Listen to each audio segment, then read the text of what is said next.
and welcome, ladies and gentlemen, to this very special day, the 5th day of July. Well, 4th of July is over, and there was one news which I don't think we got time to capture that, but in US, on the Independence Day, they have a hot dog eating competition, and an Australian came third in that. So, wow, wonderful world to see that he's doing that. Well, right now, let's look at some of the top news for today before we go into the other details. Here are the top stories on ABC News. The Reserve Bank has offered many Australians a slight reprieve by leaving interest rates on hold. Today's decision to keep the cash rate target unchanged at 4.1% appears to have been a close call, with many economists arguing there was a strong case for another increase. Instead, the RBA has decided it'll spend some more time assessing what impact its 12 previous rate rises have had. Indonesians will get access to extended business visas for Australia as the two countries' trade figures reach pre-pandemic heights. Indonesian President Joko Widodo is in Australia for a 3-day diplomatic visit, hoping to strengthen diplomatic and regional security ties in talks with the Prime Minister Anthony Albanese and business leaders. Hong Kong police have issued arrest warrants for 8 pro-democracy activists accused of breaking national security laws. The group includes Australian citizen Kevin Yam and former Hong Kong politician Ted Hui, who now lives in Adelaide. 260 people have been arrested under the national security law imposed by Beijing in 2020 in response to a wave of pro-democracy protests which swept Hong Kong. And the Matildas are getting stuck into training, gearing up for the Women's World Cup on home soil. With a blend of youth and experience named in their 23-player squad, they have high hopes of a chance to take out the tournament. The World Cup gets underway in Australia and New Zealand on July the 20th.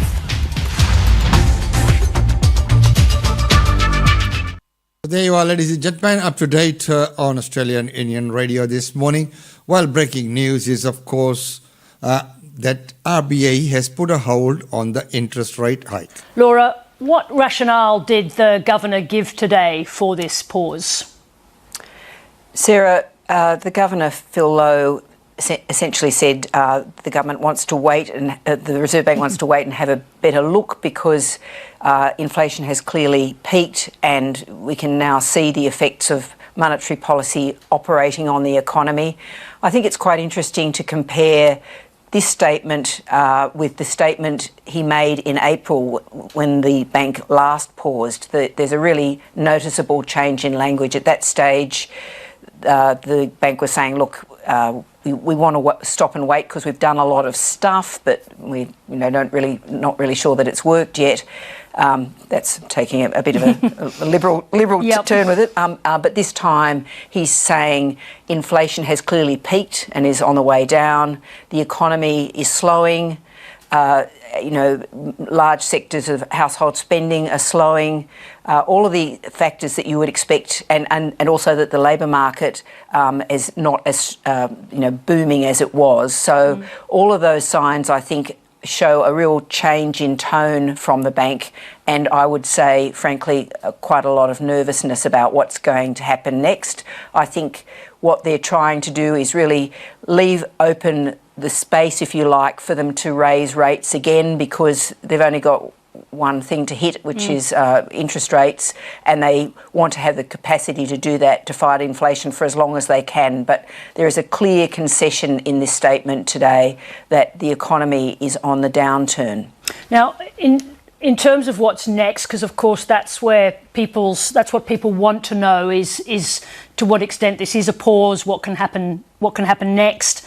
What are the measures that he's going to be looking at, that the bank will be looking at, to decide whether it's a single round pause? Well, we've got a few statistics coming out, the quarterly CPI, the quarterly inflation number. They'll be watching the unemployment figures, and consumption comprises about 55% of the economy, so they'll be very interested in the retail trade figures. Now, what about recession? I mean, it's not in the language everywhere today, but did he obviously didn't raise it today, but what is the analysis today on the danger of recession? Well, I think it sort of was there a bit, Sarah, in the language. He's saying the board is still expecting the economy to grow as inflation returns to the target, but the path to achieving this balance is a narrow one, which you sort of hear sort of in a slightly high-pitched, nervous voice, at the risk of sounding a bit like a moaning myrtle. I think the government now really does think that we are heading for a recession, that there probably has been too much of a tightening, given that we've still got to see the sort of the wave of impact of all the interest rate increases over the last 12 months coming through. They are sort of setting themselves politically for the prospect that that's going to happen. It might not be deep, it might not be long, but they've gone from thinking that it can be avoided to thinking that it's likely that the economy will officially contract. Now, at the same time, we've got this larger than expected budget surplus for the government. So how does that play into the debate, the political debate particularly about economic management? Well, it's a bit awkward, obviously, because the figures from the Department of Finance suggested the surplus could be as large as $19 billion compared to figures of $4 just a little while ago. So people will be saying, well, why can't you spend that on us? For the moment, the government is saying, well, you know, we can actually help here because if we reduce government debt, if we're not a demand on the economy, we are helping to keep the pressure off interest rates. Now, given that the opposition is saying that the government shouldn't spend that money, that actually helps them.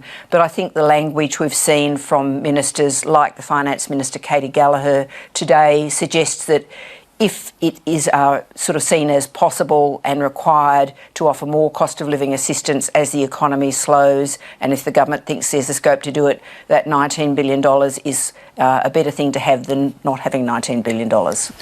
So true. Laura, thank you very much indeed for joining us. Thanks, Sarah. So there you are, the reasons of why and how. So it might just be a matter of time when it could go back up. Well, at the time, we're talking about also renters and the housing shortage. So is there any relief for renters in sight? Across the country at the moment, median rents are sitting at about $520. So the way we describe a median is it's kind of the typical, it's the middle of the distribution. Half of people pay more than that, half are paying less. So, you know, kind of what you might think of as an average, a typical, however you like to describe it.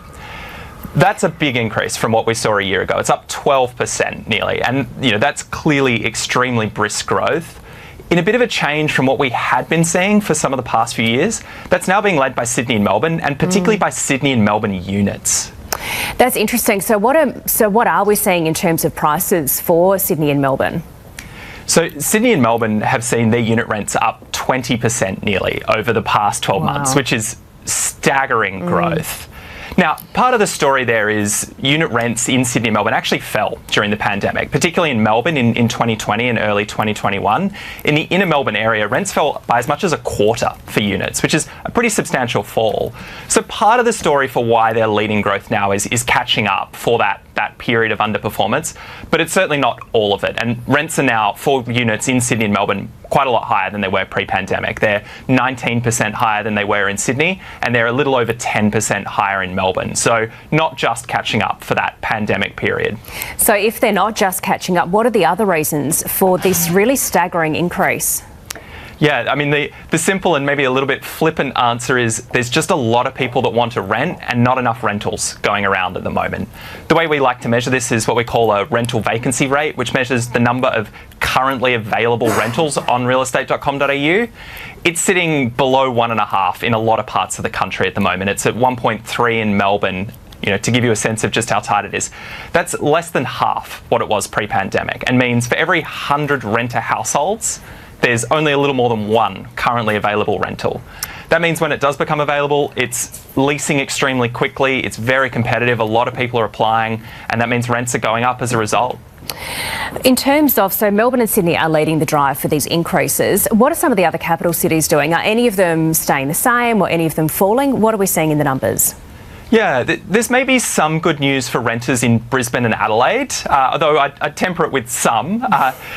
Brisbane saw rents up about 2% in the quarter, which is still pretty quick. to be clear, but it is the slowest pace of rent growth for Brisbane since mid-2021, so a couple years. So maybe signs that things are starting to slow down, still growing quickly, but maybe starting to slow down. In Adelaide, we actually saw rents flat in June. Now, rent growth can be a little bit volatile, so, I don't want to read too much into just what we've seen in one quarter, but again, it's maybe a sign that things are starting to ease off. Both of those cities have had incredibly strong rental demand across the pandemic. We've seen a lot of people move there from Sydney and Melbourne. That's driven rents up very quickly. We're talking about how rents fell in Sydney and Melbourne in 2020 and 2021. That certainly didn't happen in Adelaide and Brisbane. So they've become much more expensive cities, but maybe we're starting to see some relief on the horizon for renters there. And Angus, finally, what are we seeing in regional markets? Because during the pandemic, the regional, rentals, they were hard to find, prices absolutely skyrocketed. What are we seeing now? Yeah, you're exactly right, Emma. It was pretty tough for regional renters. A bit like in Adelaide and Brisbane, we're maybe starting to see some signs that there's relief on the way. Rental vacancy rates have improved a bit over the past 12 to 18 months in regional areas. They're still low. It's still hard to find a rental, but it's not nearly as bad as it was 18 months ago. And that looks like it's starting to flow through to rents. Pace of rent growth has started to slow in regional areas. It's still up 6 to 7% over the past year, so that's still pretty quick, but we're not seeing the sort of double-digit growth that we were through much of the past 3 years.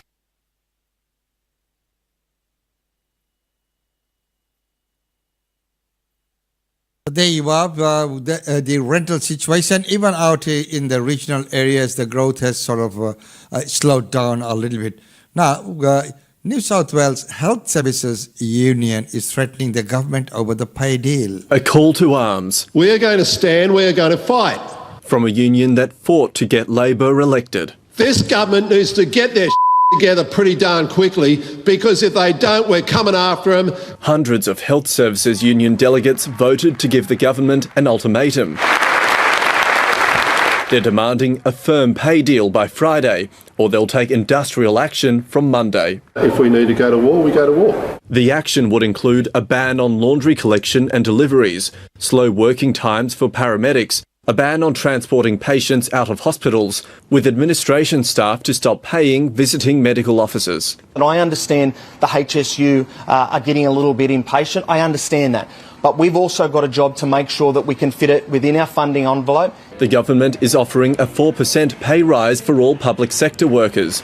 The HSU is pushing for 6% and better salary packaging benefits. The Minister has told Health Department chiefs to make sure hospitals are prepared for industrial action next week to minimise any impact on patients. Whether it's increasing rosters, contracting other services out. Union members are also angry with the Premier after he was a no-show. An email from his secretary confirmed Chris Minns would address the conference. His office insists it later told the union the Treasurer would go instead, as Mr Minns is on leave this week. But not before the brochures were printed. It's 100 days in and he's on holiday, and now our health system is grinding to a halt because he can't land a negotiation. Negotiations, Labor says it's confident in settling. Alexander Lewis, ABC News, Sydney. So there you are. Once again, the holiday comes into the way, and we all heard about Scott Morrison and his trip to Hawaii. Well, right now, let's take a look at finance. On to finance, and the local share market jumped up. The Australian dollar jumped down on news of the RBA's interest rate decision. Here's Alan Kohler.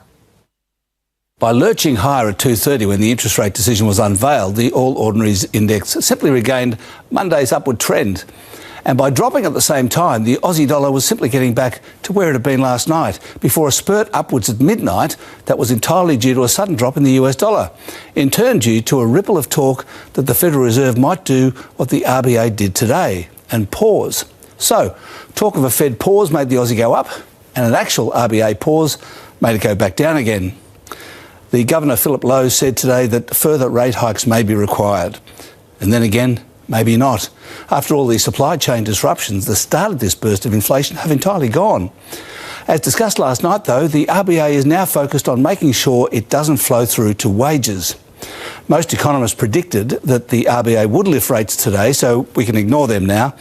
The futures market did predict today's pause, so let's pay attention to that.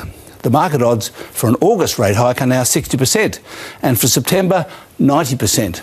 a near certainty. Not that the market punters know that either. Anyway, the Aussie dollar is back to where it was this time last night, 66.5 US cents. The share market is 0.5% higher, with gains by mines, banks and pizzas. The US market went a little higher last night and nothing much happened in Asia today, and there were only small moves on commodity markets last night. Iron ore, copper and gold up, oil down. And that's finance. God, that's finance on this July the 5th. Right now, our lead-out story is that government really needs to do something to tackle poverty. Firstly, are you relieved at least that there was this pause from the board yesterday? Oh, we certainly are, Michael. I think it was very clear to us that, off the back of 12 interest rate rises, which were still flowing through into the economy, we are very concerned that we wouldn't see a further rate rise, because every rate rise is about driving further unemployment, and we're already predicting an increase in unemployment to 4.5% by mid-next year, which is about 150,000 job losses. And so this is a very fine balancing act here, and we were urging the bank to not go further in terms of rate rises at this time. I think we really are very concerned about what will happen to jobs and, of course, people who are really struggling. And the worst thing that can happen to you, of course, in the face of increasing costs of essentials, is that you lose your job, and we don't want to see that happen. Costs are going up for so many people, cost pressures really straining so many household budgets. What would you like done from a government perspective? Well, I think we do need to pull all the right levers here now to make sure that we are, staying the course on both driving down inflation and also protecting from job losses.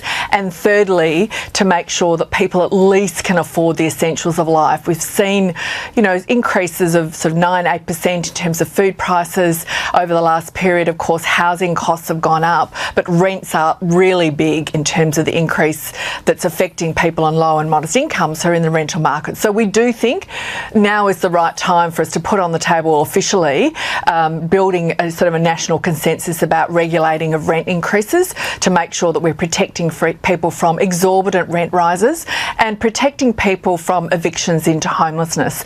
I mean, we know all around the country now we've got large numbers of people on very low incomes who are finding themselves choosing between, heating and paying their rent, and many people are now starting to live in their car, for example. That should not become a normal part of what's happening in a very wealthy country like Australia. And you're right, we do want to see those stage 3 tax cuts go. They won't help inflation, and they certainly aren't the right move, giving billions to people who are actually doing very well at the moment. You fear, though, on the stage 3 tax cuts, you've lost the debate, you've lost the argument here, because the government seems very committed indeed to keeping them in place. Well, the Treasurer, when this government was elected, said he wanted a conversation about revenue. That is what we're here to do. I think the community needs to speak up now about what it wants to see its government do.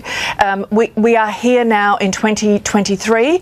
We are facing, significant, serious issues for people on low and modest incomes. We want to see that increase properly to the rate of job seeker. It's still one of the lowest unemployment payments, Michael, in the OECD. It is still a poverty payment, and there's a broad, consensus there that we need to lift it further for it to be adequate for people who are, unable to feed themselves on a regular basis. And so this is about choices in a federal budget context, in the context now of what we're facing, and we do not think that those stage 3 tax cuts are a responsible move.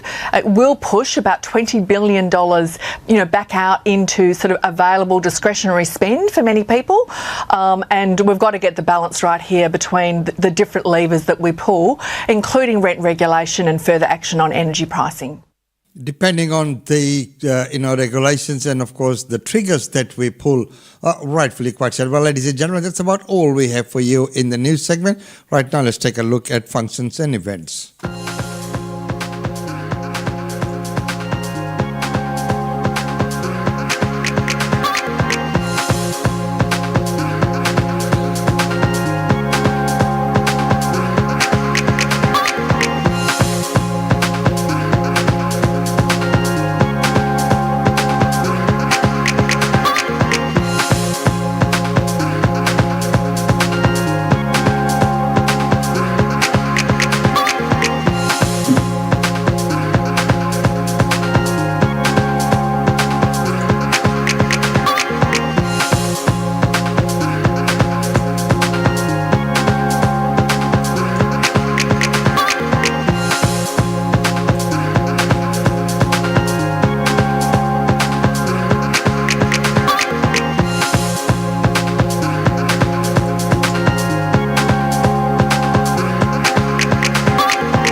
Well, there you are, ladies and gentlemen, up to date on Australian Indian Radio. And then I hope you've enjoyed the updates this morning. Look, if there's anything you'd like to see on the show, please don't hesitate to contact us. If there's any topic that you'd like to discuss, we'll be more than happy to have you here on the show.